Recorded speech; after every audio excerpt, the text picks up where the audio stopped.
Okay, of course I gotta update my little chair and move my chair up because the girls. And the crazy thing, I'm gonna get into this topic that the video's about here in a second, but the girls have been out of school for most of the week because they've been sick. I've been sick. Yesterday, I pretty much kind of lost my voice a little bit. It was bad. Then this morning, well, actually, last night I started to feel real bad. And then this morning, I felt horrible. Excuse me. So now I'm starting to feel a lot better. I had some coffee. Head was pounding. Noelle today stayed home. I think, did she stay home yesterday? Yeah, she stayed home yesterday too. Or did she go to work? I can't remember. But anyway, she stayed home today. Head was just pounding. So it's been pretty, I don't know what it was that we have been sick with, but it's been pretty bad. Zoe is someone who never gets sick. And she got sick. She laid around the house for a while on the first couple of days that she was sick. They went to school yesterday, but they both said that they felt like they just wanted to go to sleep. And then when they got home, Noelle took their temperature. They both had low-grade fevers. So, she decided to keep them home today. However, they're running around acting nuts. So, I don't know. But anyway, to the video at hand. The question is, do you think that the internet or social media should be regulated or policed? The question comes up because of the recent attacks that happened over in New Zealand. But there's been many of these that have happened. And social media, for all the good things that it has, there's a lot of bad that comes with it. There's a lot, when you look at each segment of the population on social media, there's something that is just toxic. You understand what I'm saying? So even when people are minding their own business, doing what they need to do, there's someone somewhere scheming and plotting and planning, and they want to go after people that really and truly are trying to live their life. Doesn't matter what racial group or religious group, there are people who are plotting and scheming. Now, that's always been the case, right? But social media adds a whole new set of circumstances where you can organize a very large group of people very quickly, and you can change plans very quickly. You can do a lot of things very quickly. You can have instructional videos, how-tos, and everything else. And none of that is really regulated. I'm not saying the internet itself. I'm saying social media. I think not now, but I think eventually in this country, you're probably going to see some sort of regulation or policing when it comes to social media and when it comes to hate speech. Now, people talk about freedom of speech, blah, blah, blah, blah, blah. Freedom of speech doesn't apply necessarily to companies like that. Freedom of speech means the government cannot stop you from speaking and talking and saying what you want to say, right? But there comes a point when you cross that threshold, I think, and it becomes a safety issue. It becomes a public danger issue. I always have told people, your rights end when you infringe on mine. When you infringe on someone else's rights, you take away their rights, whether it's through violence or whether it's through whatever, then that's when your rights kind of end at that point, because you don't have the right to do that. And I think that when you look at platforms like YouTube, Facebook, because they're the biggest, they do very little, if anything, about hate speech on YouTube. You'll get blocked on YouTube for talking about positive stuff, and I've said this many times because it's very true. It's not so much that you'll get blocked or your video gets pulled down. It won't be monetized. And they will basically stop you from monetizing the video if you talk about something positive that's going on and pick a community. I remember when the KKK wanted to go through my hometown, or they set up a rally or something, and the mayor of the city set up a unity rally. organized with other Black community leaders, Hispanic community leaders, what have you.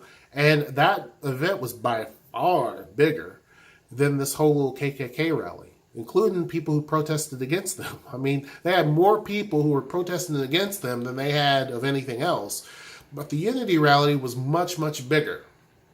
That was a few years ago. They kept doing it year after year in terms of the Unity rally, even though there was no KKK events.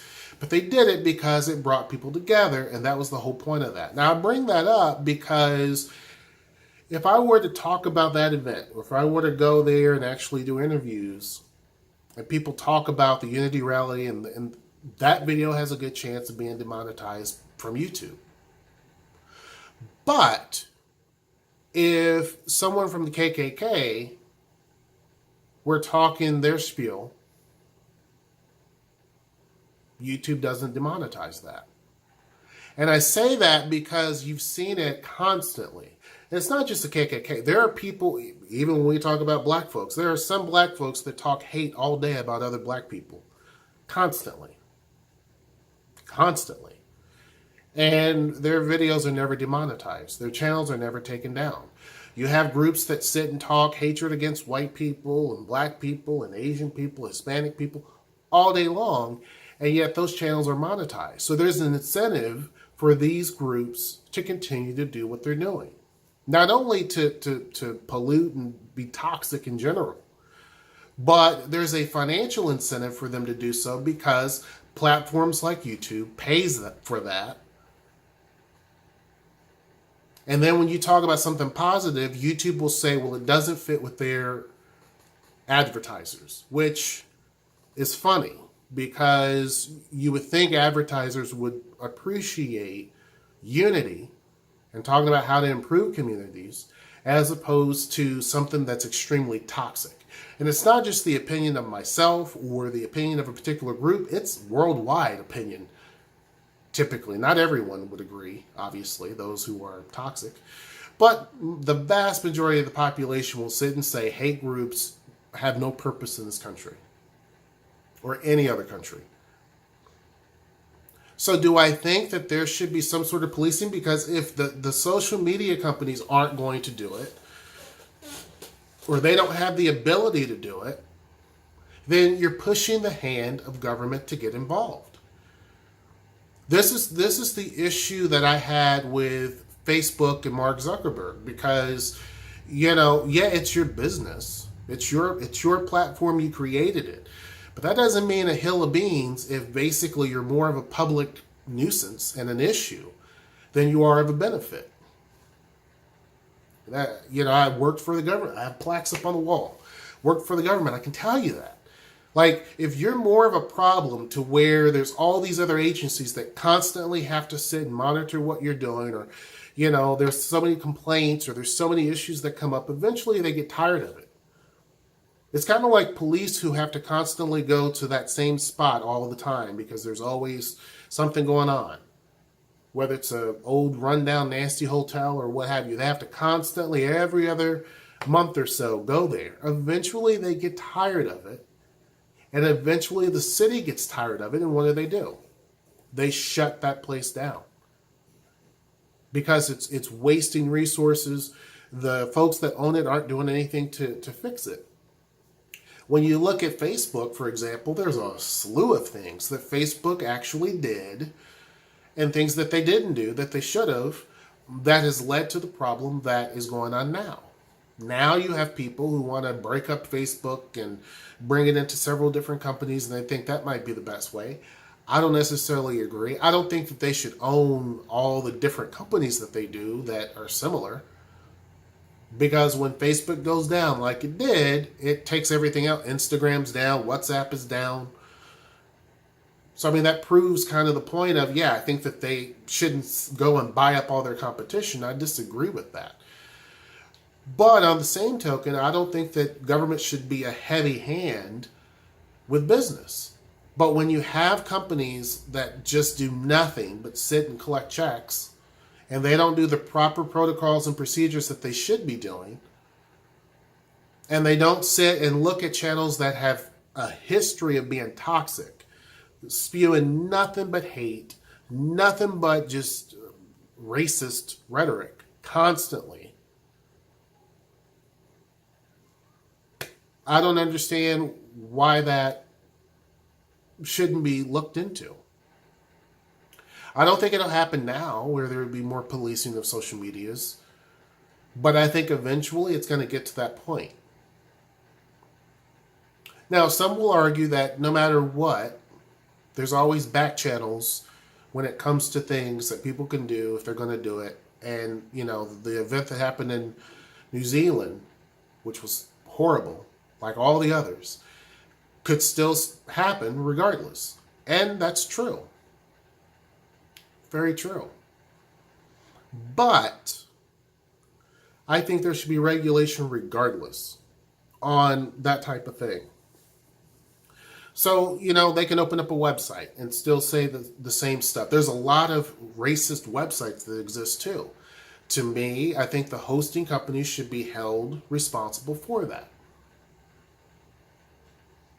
You're giving them the channel. You're giving them the highway to pump out that information on a big scale. So yeah, I think there should be some sort of regulation, and many people may disagree. But I think that when it comes to public safety, when there's innocent children that are at stake, innocent men and women that are at stake, yeah, I think that there should be something done. Because this whole Wild West and anything goes type of thing is obviously not working. We've had politicians that have been attacked because of, and again, you may disagree with people, and that's totally fine. There may be politicians out there that you completely just don't understand where they're coming from, but that doesn't mean that you go and you attack them or try to harm them. To me, that's just completely stupid. You find ways to, get the right people in place to go against them and get them out of office. If there's a group of people that you don't necessarily agree with or like, the simple thing to do is to either A, educate yourself more about them, or B, leave them alone, live your life, and be respectful. But we know that's not going to be the reality. And I think that companies like YouTube, Facebook, and others should step up to the plate and regulate these types of things. There are channels out here that you can go on YouTube right now. They're very popular with 50, 60, 70, 80,000 people. And they get that size because of the vitriol that they spew, the negativity and the toxic things that they spew. Because there are people who love to live in toxic environments. It's comforting. It's, again, I go back to, it's easier to do nothing and sit and complain versus actually going and achieving things. Putting the responsibility onto yourself. I do videos talking about how I think that there should be, focus on improving yourself. No matter what the situation is, focus on improving yourself, because I've found that that's the only way that you can really and truly succeed. If you focus on these grandiose schemes of a whole community moving forward, it just isn't going to happen. You have to focus on yourself. Once you focus on yourself, then you can look at improving other things. Right? In other communities. But until you work on you, you can't, your legs are cut out from under you. You can't do anything. And when we look at something like Facebook and YouTube and whatnot, there are people who report these channels and report these folks all the time. All the time. And yet you don't see a lot of action from YouTube or Facebook or some of the others. You don't see anything that they're doing. They don't block them. They don't. The biggest thing with YouTube is money. These channels that spew this stuff, once the money is taken away from them, they'll stop. Because there's no financial incentive for them to do so. Then they'll go on to a separate thing like Patreon, which it's funny because people will pay for hate speech. They'll pay for negativity. They'll pay to see boobs and butts, but they won't pay to advance their own career. They won't pay to, have motivational speaking. They won't pay to improve their health or anything. They won't pay for that. But they'll pay for something that's just toxic. So to me, I think it goes beyond just Facebook and YouTube. I think Patreon too. Any other. I mean, I don't know of all the social media platforms out there, but I think any others. Anything that you have where people can easily sit there and spew this hatred, and they sit here and provide all types of false narratives, false statistics, false proof to basically condition people to think that this is the reality. I mean, you're teaching people to be, you're becoming a platform to teach people to become a hate group or a terrorist group or what have you. So yeah, I mean, you let me know what you think. I think that, yeah, I think that there should be some sort of regulation that's done that prevents this type of stuff in terms of the hate speech from happening. Is that going to stop all of the stuff from going on like what happened in New Zealand? No, but I think it's a step in the right direction. Anyhow, hope you guys enjoyed this video. Make sure you like, share, and subscribe. And until next time, I will see you. Take care.